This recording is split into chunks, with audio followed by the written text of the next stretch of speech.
Bonjour, comme à chaque pleine lune, j'ai le plaisir de vous retrouver sur ma chaîne YouTube et aujourd'hui nous allons parler de la pleine lune du 16 avril.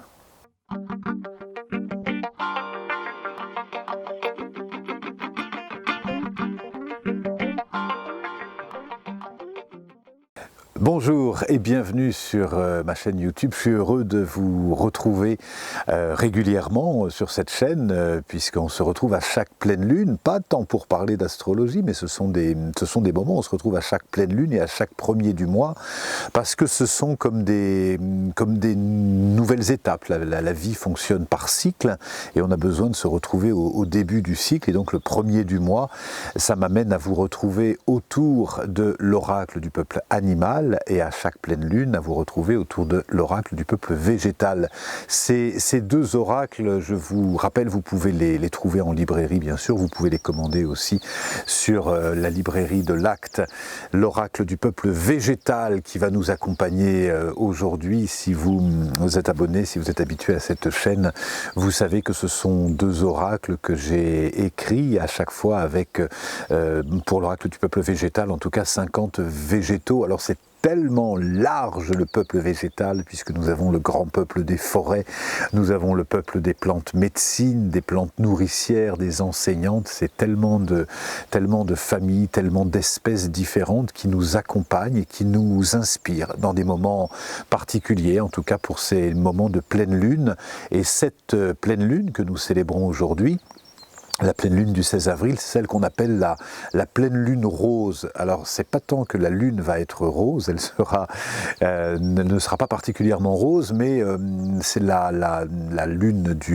pleine lune du printemps. Et au Japon, on a les cognaciers du Japon notamment qui fleurissent, et d'autres arbres qui fleurissent dans des magnifiques tons roses, et ça donne du coup cette appellation de la pleine lune rose.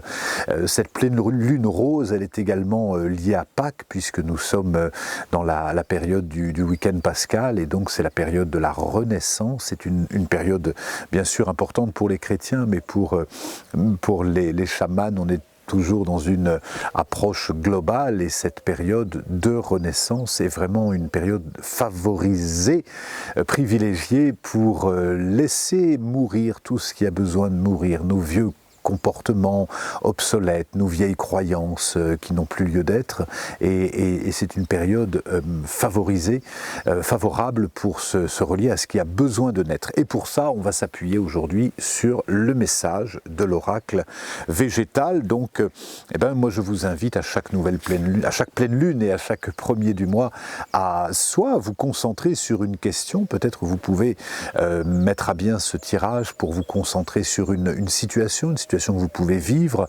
professionnelle, amoureuse, sociale, familiale, peu importe, en vous disant, voilà, c'est pas tant une divination en disant, voilà ce qui va nous arriver, puisque l'avenir, c'est nous qui le créons, mais en revanche, on peut avoir besoin par moment de s'appuyer sur la qualité aussi bien des animaux qui viennent nous inspirer une posture, nous encourager à plus de stabilité, plus de persévérance, plus de légèreté, plus de souplesse, ou les végétaux qui nous invitent là aussi à tant de qualités, et on va découvrir aujourd'hui une qualité. Donc soit vous vous reliez à une question particulière, soit vous n'avez pas de question et vous aurez la couleur du mois. La couleur du mois, ça ne vous empêche pas de vivre ce que vous avez envie de vivre à partir de votre libre arbitre. En revanche, on vous annonce un petit peu la météo. Voilà.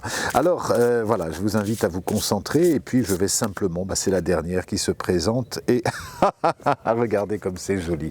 Regardez comme c'est joli, puisque je vous ai parlé de la pleine lune rose qui correspond à une période particulière, puisque au Japon, c'est le moment où certains arbres nous montrent la magnificence de leurs fleurs roses, et c'est effectivement le péché qui nous montre la beauté de ces fleurs roses. Et je m'amuse, moi, à me laisser surprendre régulièrement par l'oracle du peuple végétal, comme je me laisse surprendre aussi par l'oracle du peuple animal, parce qu'il y a toujours une magie qui se passe, et les cartes n'arrivent jamais par hasard. Alors je vais vous lire le message du péché qui nous parle de douceur. Le péché, il nous parle avec simplicité et il nous dit c'est parce que tu donnes de la douceur à ton cœur que ta peau est douce. Et je fais encore un lien puisque je viens de rédiger un texte sur la paix. Et la paix, la paix c'est un processus, c'est un sentiment. C'est ce qui fait que quand il y a une guerre, il n'y a jamais un gagnant et un perdant.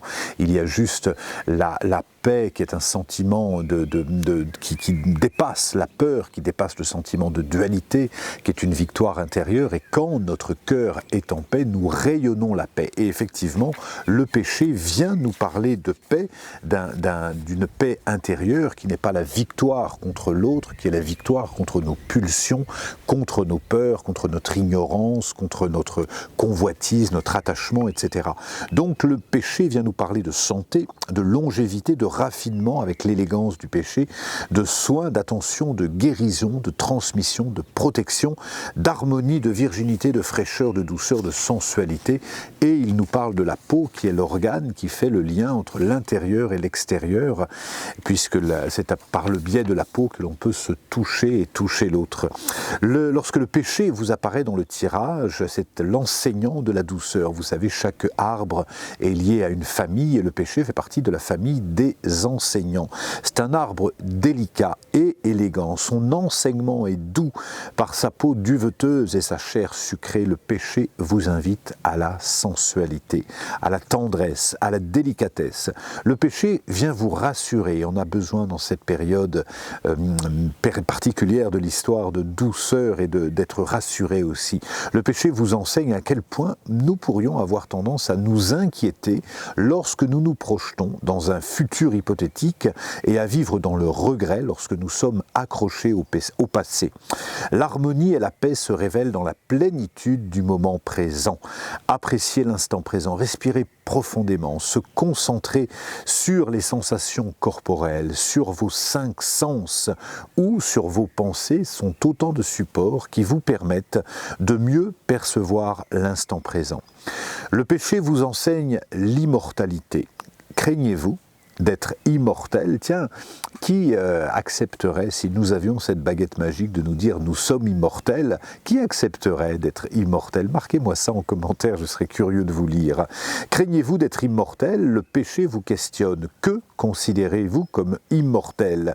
Je ne peux m'empêcher d'intégrer cette phrase de Christiane Singer qui dit la question ce n'est pas de savoir s'il y a une vie après la mort, mais de savoir si nous voulons vivre notre vie comme des morts vivants ou de rentrer vivants dans la mort. Que considérez-vous comme immortel et que considérez-vous comme mortel? Votre corps, vos pensées?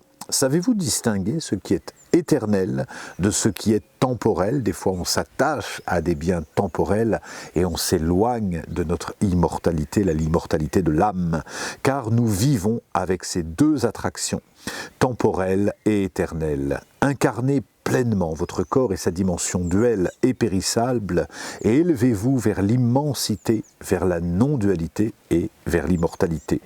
C'est entre l'attraction de ces forces spirituelles et matérielles, éternelles et temporelles, telluriques et cosmiques, que vous incarnerez votre humanité. C'est dans la douceur que le péché vous y invite. Voilà le message du péché aujourd'hui pour cette pleine lune rose et douce comme les fleurs de péché.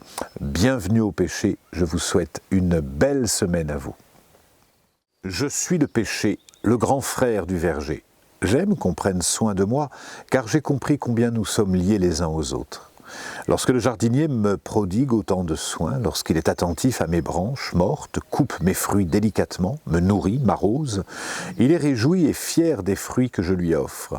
Il est aussi conscient de son rôle dans la transmission du beau et du bon. Et ça lui fait du bien. Ainsi, il s'en sent responsable et géniteur. Prendre soin de moi lui fait du bien, car ça fait du bien de prendre soin de l'autre. Et toi? Qui prend soin de toi? Laisses-tu l'autre t'approcher, te seconder, te soutenir, ou préfères-tu gérer tes affaires seul? Te dis-tu que tu ne le mérites pas, ou que si tu prends soin de toi, tu lui seras redevable? As-tu peur d'être redevable? Veux-tu, coûte que coûte, rester libre et indépendant? N'es-tu pas finalement prisonnier de ton besoin d'autonomie.